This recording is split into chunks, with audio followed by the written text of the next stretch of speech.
All righty. Well, welcome, Pascal,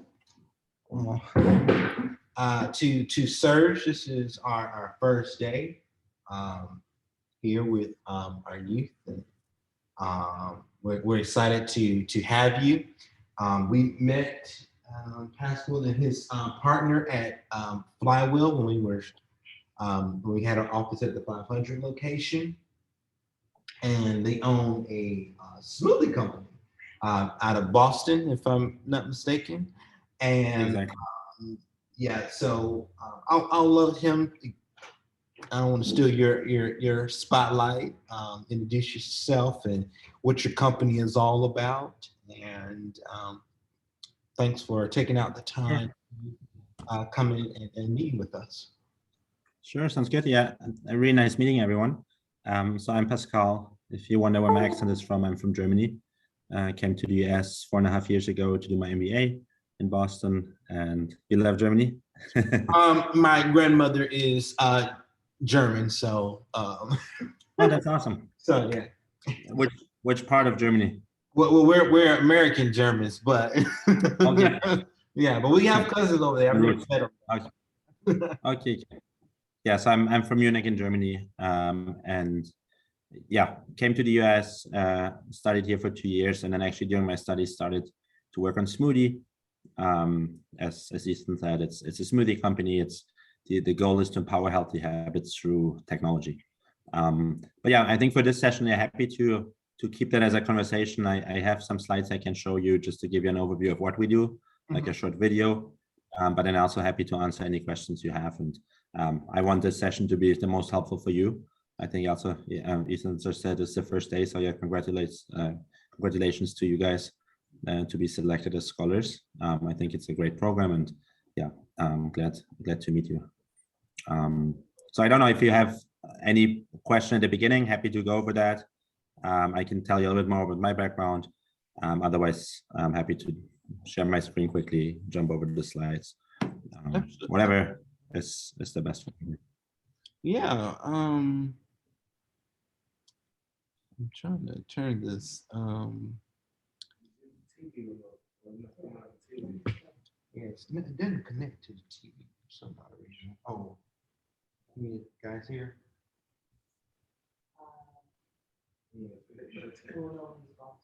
Yeah. Okay. So I don't think you have any. I think we'll ask questions after you presented and showed your video. Okay, sounds good. Then so can you see it on your screen? Should I share my screen? Yes. Is that visible? Okay, perfect. Okay, I think you have to enable me. It says host disabled participant screen sharing. Or you can also make me a host. That would probably work too. Let's see.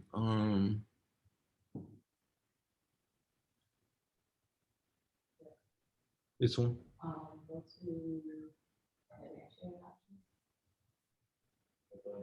Oh. There we go. Perfect. Now it works. Okay. Can you see that screen? Yes. Perfect. Yeah, so the name of the company is Smoodi. When you look at the logo, that you see there's this fingerprint in there. That stands for customization. So the idea is you put your fingerprint on your smoothie, and you see here also the system we built. It's basically a smoothie bar on a counter. You need 10 square feet.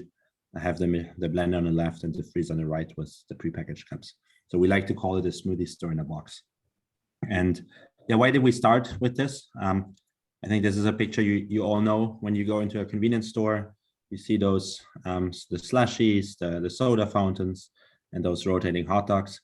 But yeah, I wonder if you have seen any healthy options out there. No. It's hard to see your reaction, but yeah, I can say at least here in the Boston area, there's like very few healthy things and fresh things. And that's what we want to change with Smoodi. We want actually on that same counter have an alternative option that is healthy, that is fresh, that is equally convenient. And that's exactly the reason why we came up with this machine. It actually took us a while to get there. We have been building those machines for the last almost 4 years, really iterating, building 10 different generations. A lot of the last generations just did not do what they were supposed to do. So it took us until the summer to really come up with a commercial version. We got patents on our technology, built basically all our machines ourselves until the summer, and are now scaling up production with a partner, a contract manufacturer who's building those machines for us. And the way it works is, actually, let me show you a quick video how it works in a store. Let's see what else.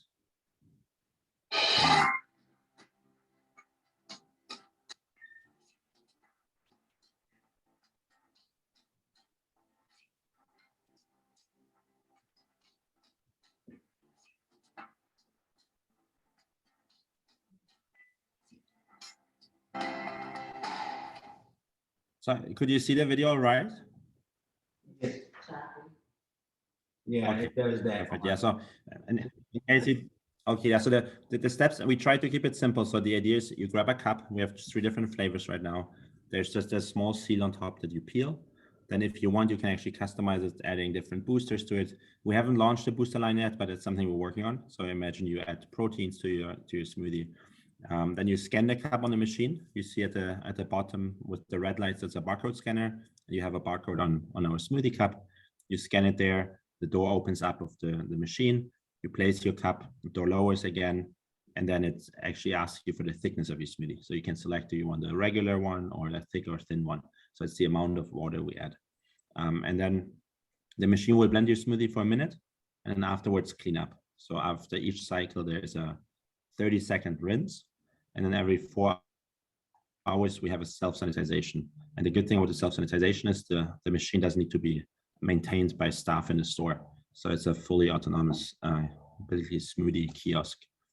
And yeah, so in the bottom, you see bottom of the freezer, we have this tray for straws. So we use bamboo straws, because what's important for us is whatever we do, we want to have a positive impact in this world. And I mean, one is reducing food waste. Everything that is blended in a cup. There's literally no waste. And also we have the ability to use ugly fruits, like fruits that you would not sell anymore in the supermarket, but that actually make perfect smoothie ingredients. And the same on the packaging, we try to be sustainable. And the bamboo straw is like one step in that direction, with 100% natural bamboo straws that you can reuse. And then people love it, actually, as part of the experience.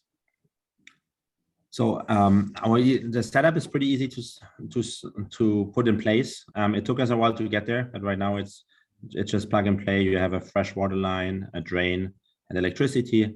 It then takes us about 15 to 20 minutes just to set up the software to upload the latest code. The software side is actually really important because it's a connected device.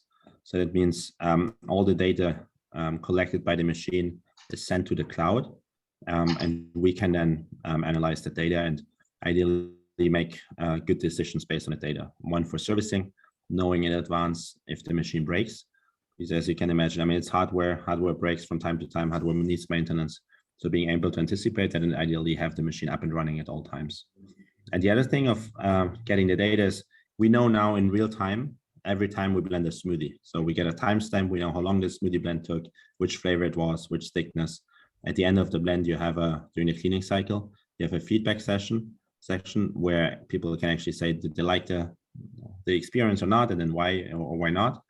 And that allows us to make the user experience better.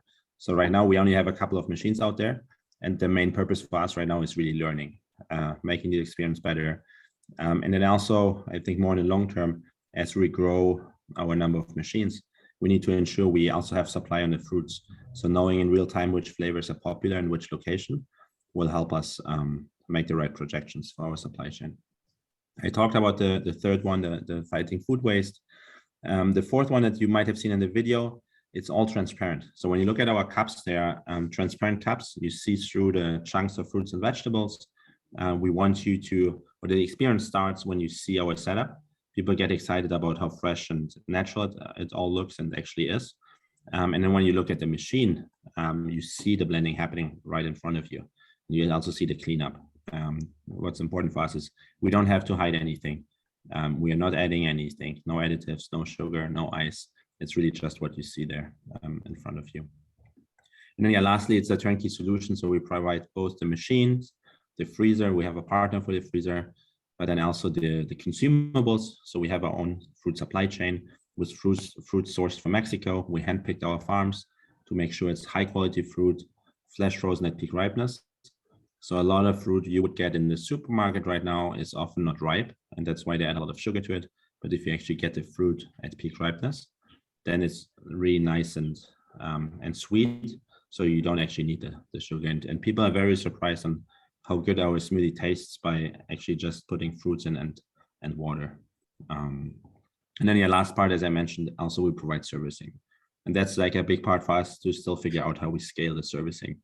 Ideally with partners going forward, but right now we keep it in-house, because what we found is when you work with partners, if there's a service call, it takes time until people come. And right now, I mean, we go to maintain the machines ourselves. And when a customer calls us, we go right away. It's just our customers are our priority here. And then, yeah, let's talk quickly about the smoothie cups. So you saw the freezer next to the machine. Here on the left, you see the picture how those cups look. Again, you see the transparency, our 3 flavors. And again, they're all natural. It's just fruits, whole fruits and vegetables, no added sugar, 100% vegan, because we don't even add any dairy product in it. Our flavors got approved by Partnership for a Healthy America. Chairwoman is Michelle Obama, and the idea was just to provide more healthy food options in schools and universities, but also in convenience stores. So very much aligned with our mission. And on each cup sold, we also give a contribution to that NGO. So trying to contribute on that mission. And yeah, actually, I think for us, having built those machines for a long time, what really makes our day is when someone comes into the store and tells me, oh no, I don't do smoothies. And then I give them a sample and they try it and they say, wow, I love this. And those people, they're like 55, 60 years old, who thought they would never like smoothies. They suddenly change their mind. So seeing that change is amazing. The other change I really like to see is when kids come into the store, they first go for the sugary thing, like the milkshake or like a chocolate bar. And then they see the machine blending and the chunks spinning in there. And they stare at it, love it, and then get a smoothie and see that it's actually tasty. And then the parents are happy because the kid decided to go for the healthy beverage over the sugary thing. And everyone is happy. And yeah, that really makes my day. Yeah, so I mean, just like market opportunity, there are like more than 150,000 convenience stores in the United States. So if you calculate that as a market, that's more than $4 billion in market opportunity. Okay, I will jump over this because I don't want to bother you with all those details. But yeah, for the convenience store owner, the setup is actually profitable on day one if they sell only 7 smoothies. So we definitely, I think in our sales approach for convenience stores, not every convenience store is a good location for us right now, because there's obviously the investment in the equipment, the machine and the freezer. But then it's also a premium product due to its quality. So you need to have a certain traffic of people coming in and a certain amount of smoothies sold. So that's one big metric we're tracking. How many smoothies can we sell per location to really make that work for our retailers, but also the distributors. So the guys delivering those cups to the stores with the frozen supply chain. I'll jump over all these things. It's not, yeah, but then kind of as an outlook, for us, convenience stores is just the beginning. We want to be in corporate offices. We did a bunch of tests of paid pilots in the past. There's a huge demand for that. Then fast casual restaurants could be a great segment for us. Gyms, imagine you have that on a counter when you get out of your gym. You have a protein bar next to it. You can add your protein in there. And then obviously also schools and universities is a big one from a mission perspective. So it's, I mean, we could imagine smoothie almost everywhere. It's always in commercial segments, on the go, and really like help us implement our mission to empower healthy habits or help people build healthy habits. Yeah, so that's what I had in terms of slides. I hope that gave you a good overview, but I'm happy to answer any question you have, and really feel free to ask anything. Wow, that's amazing. Yeah, that's cool for real. I think this is that's really dope.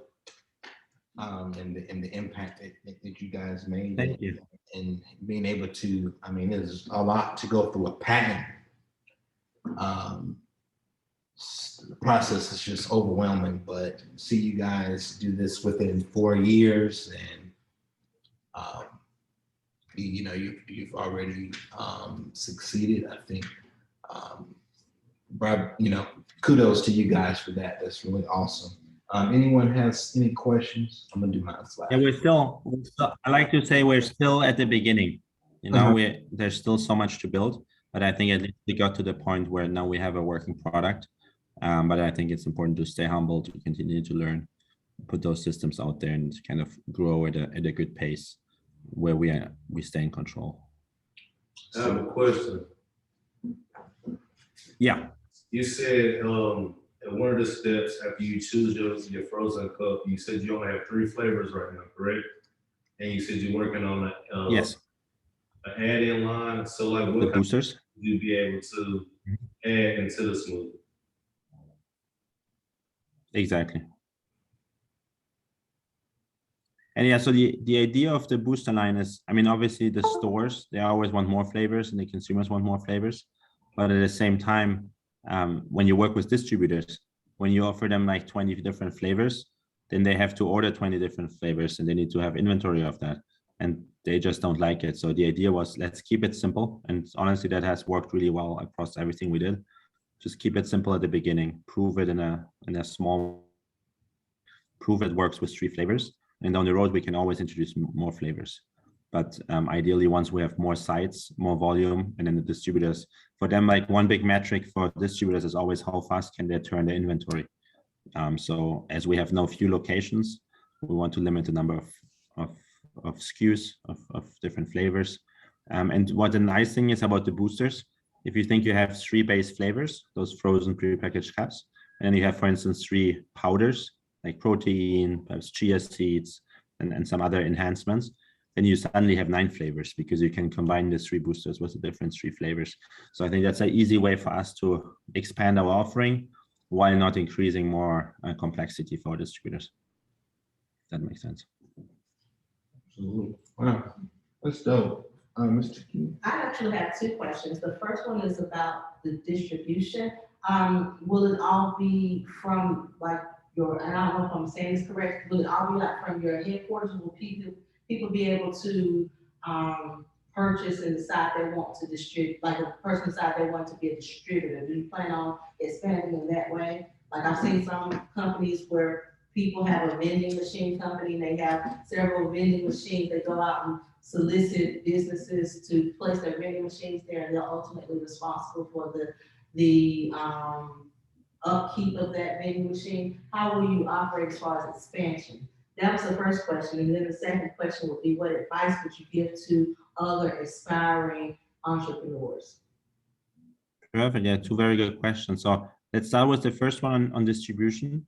So I can tell you in the early days, you do everything yourself. And I mean, in the early days, we have a commercial kitchen here up in Boston. I mean, in the very early days, it was me in my kitchen packing smoothies. So that was very, very early. Then we got a commercial kitchen. We got the health and safety, like the permits, the wholesale license. So I think that's important when you serve food to people that you have the right food safety procedures in place. But then in the commercial kitchen, we have a freezer. So that allows us to store our cups once they're packed in the right conditions. And then we hand deliver to the stores. So we had those I still have camping coolers with Arctic ice packs, put the smoothies in, and then try to bring them to the stores as soon as possible, put them in the freezer right away. But obviously that's not a scalable model. If you think about, we want to be across the United States, hopefully rather sooner than later. So we definitely need partners for that. And the good thing about the convenience store segment is that there is an existing distribution chain. There are like distributors who already 2 to 3 times a week go into stores to deliver product, both shelf stable, but also like refrigerated and frozen. For instance, like ice cream, right? Like all these convenience stores, most of them, they carry Ben & Jerry's ice cream or others. So having that frozen supply chain helps us to actually leverage their warehouses that are frozen, their trucks, and have them deliver. Obviously, they take a share, they want to make their margin too. But what we think is we don't need to make a margin on everything. and we have to focus on our core. And there's already a lot that we have on our plate with the machine, with the control over the flavors. But today we're at a point actually in the North Carolina region, and we just opened, my co-founder actually moved to Winston-Salem, Morgan. So he's there managing that region. We are launching next week in 2 stores of Quality Mart. I think one is in Kernersville, one in Clemons. And then we have another location in Jonesville that will be up and running soon. So, and there we work with a distributor. They're called Southco Distributing. They're one of the top 10 biggest distributors in the United States. And they start working with us right from the first stores because this is a bigger chain. So it's an important account for them. But in general, it's difficult to get distributors want to work with you at the beginning, because they will always ask you, how many stores are you in? They want to see you succeed and see you grow before they would take any risk. So we got lucky having that partner, both on the customer and also the distributor in North Carolina. In Boston right now, I do the delivery myself, but I hope to ramp up with a distributor as we grow more sites. But it's a little bit the chicken and egg problem. When you have too many sites, it's hard for you to deliver yourself. But when you have too few sites, the distributors don't really want to work with you. So that's just something we have to bridge. But yeah, the scalable model for us is having distributors who are experts at doing that, and not ourselves having our frozen trucks. But yeah, and then I think did that answer the first question? Yes. On distribution? Perfect. And by the way, on distribution, there's the consumables, and then obviously there's the machines also. So the placement of the machines. Right now we do that. I can imagine a scenario in the future where also distributors place the machines. They have a big accounts, they could place that. But right now in the early days, the salespeople don't really have an incentive to push a new product that needs education and a lot of work. And so I think we're just in a better position to do that ourselves. And the other thing is we also want the machine. Right now we have more demand than machines. So we want to make sure the machines go in the right locations. When you think about my short presentation, I was mentioning one key metric is how many smoothies do we sell per day. So really picking the right locations at a high traffic, where people have actually an appetite for fresh and healthy options, as it is not every convenience store. Yeah, so that on distribution. And your second question was kind of I imagine you have in mind to perhaps one day start your own thing. And I think that's great. And so my biggest advice is try it out. Don't let something else stop you. And I think in general, you can test out your idea very quickly without a lot of time. There's this, they call it like MVP, minimal viable product. You don't need to build out the product you have in mind. The best is to think, what is the smallest possible or simplest product you could build to test your key assumption. So to give you an example, before building those smoothie machines, I was actually going into offices. I had a camping cooler and a team of 10 interns. And in the camping cooler, we had different fruit compartments, and we were just serving smoothies manually. We had 3 magic bullets. They cost like $30 each. So, I mean, I invested a little bit in the equipment, in the cooler, and some of the fruit. I got offices. The offices actually paid for it. So we charged them for the smoothies just at cost. The goal was never to make money on it. The goal was just for them to have skin in the game. And yeah, if you give out free smoothies, everyone will love it. So that's not a realistic test. So we wanted to make it an accurate test. And then the funny thing is, so the one assumption I wanted to test was, do people actually want to customize their smoothie? I mentioned at the beginning, the logo, you have this fingerprint in there for customization. You can select the thickness, you can add boosters to it. So it's really your own smoothie. But imagine if people don't want to customize, why even having that machine? Because you could just get a smoothie in a bottle. So it turned out people love to customize, and we did it across 10 different offices. So I did a whole summer just serving that. And also always talking to people, trying to understand what else is on their mind. And one big thing that they were mentioning was always, oh, I love that I can see everything, because we were doing everything in front of them. We were not getting into the back room, adding something to it, so that we were blending in front of them. They could see the ingredients. So when I went back to the drawing board, I was actually thinking, can we build a machine that is completely transparent? And that's a big challenge. If you think about vending machines out there, they're always covered. And once you open the door from a vending machine, it usually looks disgusting. So you don't even want to consume out of that anymore. So showing everything is a challenge, but that's why our self-cleaning comes in and self-sanitization. It actually, we figured it out. And I mean, I can say that the earlier generations, they were not fully self-cleaning. It took us a while to get there. but the current one is, and then obviously you need like certifications for that. So there's NSF, that is food safety. So they do some like E. coli bacteria where they put it all over the place and then clean the machine and see if it is actually working. So they're high bars, but yeah, we designed for that, and the commercial machine is fulfilling those requirements. But yeah, just to give you an example, like with probably like less than $200, you could have set up that test, can probably get the $200 back in revenues, can test your assumptions. So I always think, what is the biggest assumption you need to test first? And what is the easiest test to get to this assumption? But then always stay open to hear things that might surprise you. Because I think if you look at any of the startups out there that are successful, they started perhaps with an idea, but then they pivoted all the time. They went into different directions as they learned new things. So the other advice I like to give is don't fall in love with your idea, like fall in love with the problem you want to solve, because the problem will probably stay around, but the idea and solution that you have in mind might change a lot. And if you stay like stuck to your idea, that might actually prevent you from being successful, because perhaps the first idea is not the right one. And to give an example, I mean, both me and my co-founder, so we have an interesting story because we both worked on the same idea without knowing each other. And then we joined forces. But we both started with the initial idea of having this, you probably know the Coke freestyle machines, where you can kind of customize your Coke. We were thinking a machine like this, like a huge vending machine, and then you can pick, I want pineapple and mango and coconut, and then it's just mixed in front of you. That's incredibly complex. When you have frozen chunks of fruits, they stick together, and then like dispensing in the right quantity, and then you have this huge equipment. It's even more expensive and less flexible. But yeah, we both started with that, and that was kind of an idea, right, under the solution.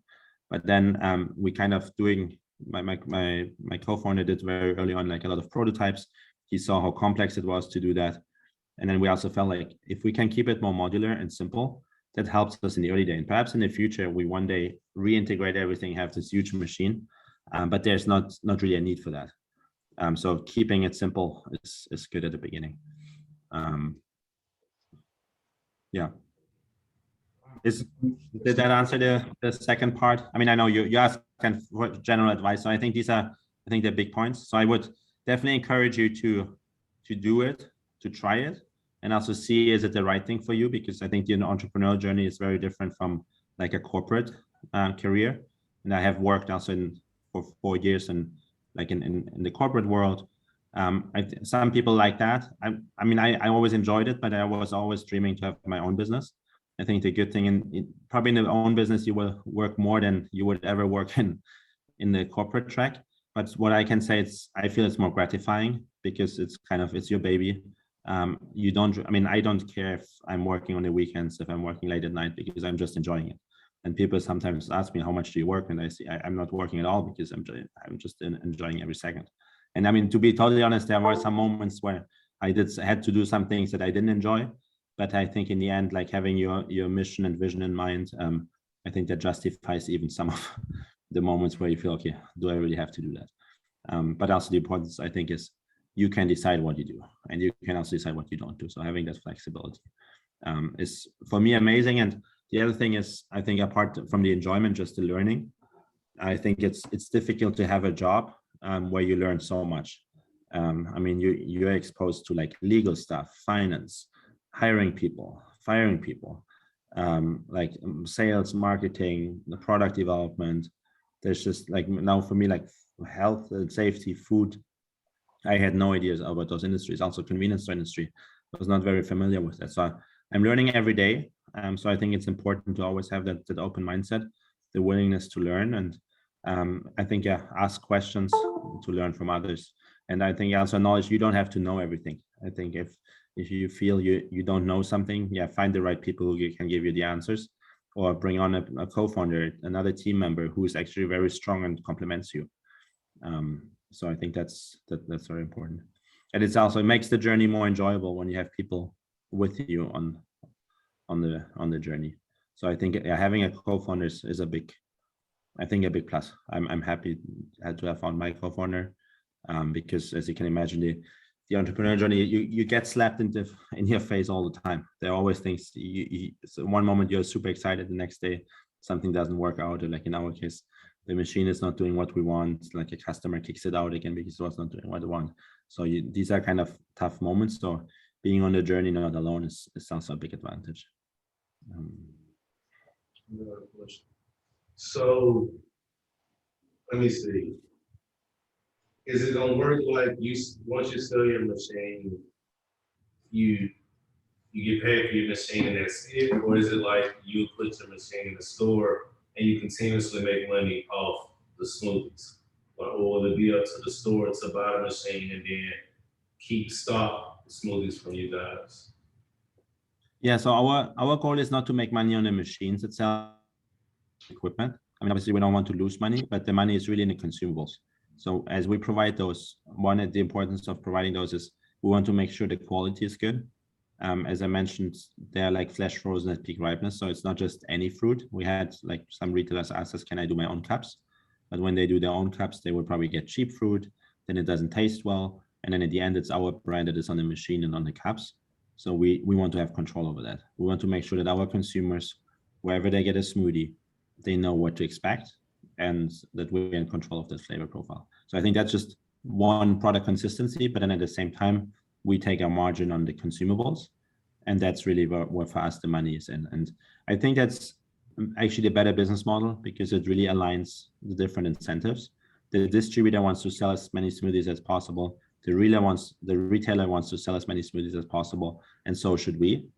So everyone is having that same goal, and that means that the machine needs to be up and running at all time. And I think if you think about it this way, that means for us on the machine side, we might even overspend on certain things. There's some components that we completely over-engineered because we don't want the machine to break. And if you would just be focused on making the last cent on the machine, you might go with some cheaper components. But then down the road in 2 or 3 years, that might hurt you. If you have to maintain the machine, you have to send a service technician, send spare parts, and the machine is down for a couple of days. Imagine the frustration in the store if the machine is always down. And then also missed revenue by not having the consumers consume on the machine, or even consumers coming in for the machine and then it's not working, they might get frustrated. So you might even lose consumers there. So I think we are all aligned, and our biggest metric is like reliability on the machine apart from consumption. Can we make sure that those machines are always up and running so that we can actually make the money on the consumables?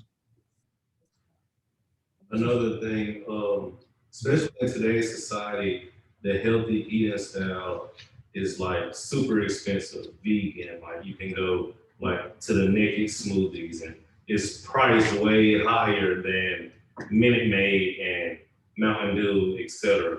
So where would you fall in the price range for the quality of smoothie? Yeah, I mean, if you compare, I mean, the product we provide is like the product you would get in a high quality premium smoothie bar, you know, one of those organic smoothie bars where you pay for your smoothie probably like $9-10. If you add boosters to it, might be more than $10. Probably in California somewhere you pay $12 to $14 for it. I know here in the Boston area you can easily spend, like after the gym and in those fancy gyms, you spend like $12-13 for your smoothie. So what we try to do, since we kick out the human operator in the smoothie bar because we have automation robotics that delivers that experience, we don't need to charge that much. What really makes the price is just the high quality of our fruits. There's some parts of the packaging that is proprietary, so we definitely overspend on the packaging. I mentioned the bamboo straw, so we don't just go for the cheap way. We invest in that in the experience. So I would say I wouldn't say our product is cheap because it is a premium smoothie, but if you compare it to all the other premium smoothies out there, it's definitely cheaper than those premium ones. If you go in the convenience store segment, if you compare it with a slushie, then we're definitely a premium product because the slushie is basically just water, sugar, and ice, right? So they sell those at 99 cents per cup. That's never a price point we can get to, just like based on the fact that ours is all natural and actually quality fruit. So right now we see those smoothies retail between $5.99 and $6.99, depending on the stores. So some stores price it lower because they say it's not necessary just to make money on it, but they also want to bring in new customer profile, people who look for something healthy and fresh. But then there's some others who say, okay, in my demographic, people are very like they have the money to spend. So we even had stores charging up to $7.99 for a smoothie, knowing that perhaps next door people would pay $10 to $12 for it. But yeah, we designed the pricing model to work so that they can sell at $5.99. That's kind of the current price point. And I think a big thing for us as a company is definitely to like provide equal access to healthy nutrition. So that's something we're also thinking about. And I also know like $6 can be a lot. And so we also constantly think about how can we have an impact. And we're thinking perhaps we can even like give the equipment for free to like public schools that are in need of healthy options. So we always look to partner with some local NGOs to make an impact there. And yeah, the goal for us is not to squeeze out the last cent of every cup.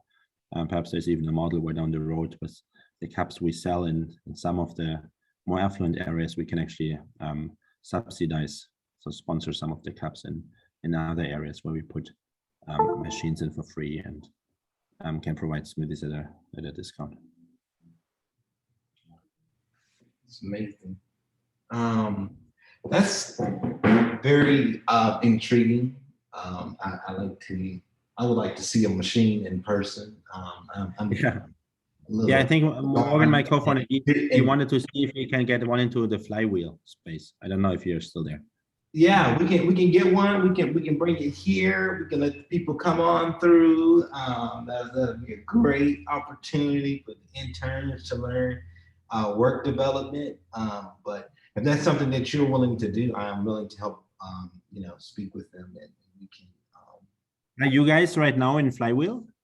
We're in Flywheel is our PO location. And then we have our physical location here off Liberty View. Okay, nice. Yeah. So, well, I'm going to end the recording part, and then we can continue on as well. Sure.